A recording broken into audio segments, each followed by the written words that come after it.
کا ارادہ رکھتی ہوں، مجھے بتائے میرے شوہر کے کیا حق مجھ پہ عائد ہوں گے، کیا حقوق ہوں گے، میں جاننا چاہتی ہوں۔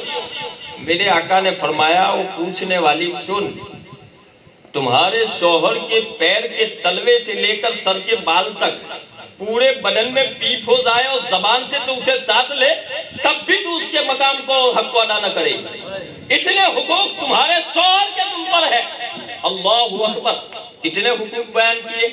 اور سنو، اگر عورت اپنے شوہروں کے حق کو ادا کرتی، اس کے حکم کے تابع رہتی ہے، تو نہ صرف یہ کہ اسے اجر ملتا ہے بلکہ اس کے والدین کو بھی اجر دیا جاتا ہے۔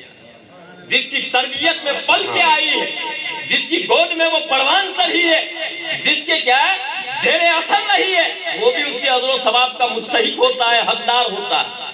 جیسے دور رسالت میں ایک خاتون تھی، ماں باپ اس کے نیچے والے حصے میں رہتے تھے اور وہ اپنے شوہر کے ساتھ اوپر والی منزل میں۔ شوہر کہیں سفر کے لیے نکل رہا تھا، اپنی بیوی سے کہا گھر سے بغیر اجازت باہر مت نکلنا، اور اس دور کا سفر تو تھا نہیں، اس زمانے کا سفر گھوڑے خچر اونٹوں کا سفر تھا، اس لیے سفر میں کے لیے نکل گیا، مہینے تک 2 مہینے تک سفر سے پلٹ کے نہیں آتا۔ شوہر ادھر سفر کے لیے گیا، ادھر حالات نے پلٹا کھایا، نیچے والی منزل پر باپ بیمار ہو گیا۔ اللہ اکبر، اب اوپر ہے بیٹی، شوہر منع کر کے گیا ہے گھر سے نہ نکلنا، نیچے باپ ہے، باپ بیمار ہے، اب کرے تو کیا کرے؟ سرکار کا زمانہ، قاصد کو بھیج دیا، سرکار سے پوچھ لے شوہر منع کر کے گیا ہے، باپ نیچے بیمار ہے، کیا میں اس کی عیادت اور تیمالداری بیمار پرسی کے لیے جا سکتی ہوں؟ سرکار سے جب پوچھا گیا، آقا نے کہا تم اپنے شوہر کے حکم کی تعمیل کرو۔ اللہ، حالات اور بگڑ گئے، باپ کی روح قبض ہو گئی، اب تک جنازے کا مسئلہ آ گیا، قاصد پھر بھیجوایا گیا کہ پوچھو باپ کا جنازہ اٹھنے والا ہے، کیا میں میت میں حاضر دے سکتی ہوں؟ جبکہ شوہر سفر میں یہ کہہ کے نکلا ہے۔ آقا نے فرمایا جا کر کہہ دو اپنے شوہر کے حکم کی تعمیل کرے۔ اللہ اکبر، وہ دور تھا میرے آقا کا زمانہ، خیر القرون قرنی، مصطفیٰ نے فرمایا ہے سب سے بہتر زمانہ میرا زمانہ ہے۔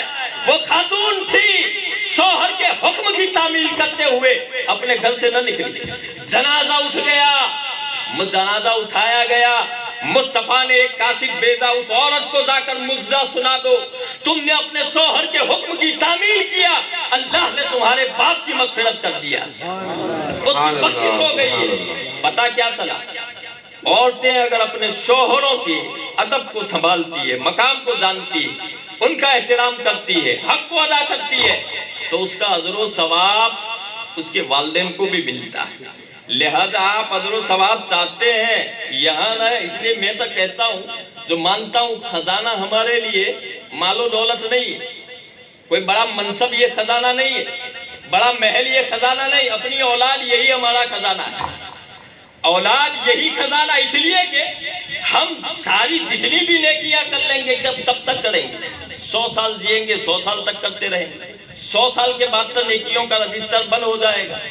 مگر اولاد کا اگر خیال کیا، اچھی تربیت، اچھی تعلیم، اچھی راہ دے دیا، ہم اس دنیا میں نہ رہے قبر میں بھی چلے جائیں گے، مگر ان کے عملوں کا ثواب ہمیں قبر میں ملتا رہے گا۔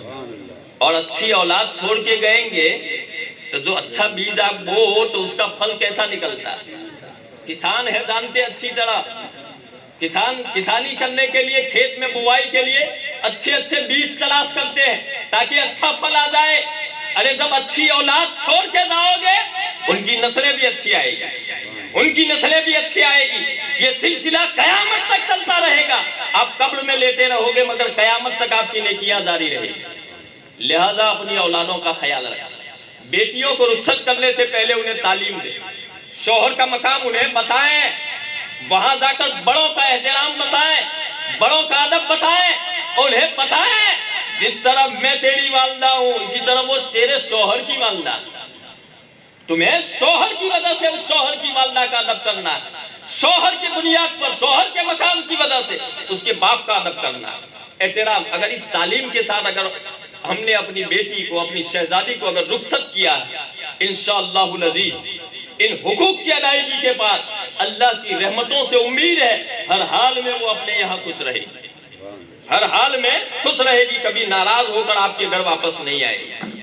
اسی طرح یہ نہ سمجھے کہ صرف شوہروں کا حق، اللہ اکبر، عورتوں کو یہ نہ سمجھے کہ ہمارا ہی صرف حق ہے، ہم تو یہ سمجھ رہے ہیں ہمارا یہ، نہیں، دونوں طرفہ اسلام نے، مذہب نے، شریعت نے دونوں کے حقوق بیان فرمائے۔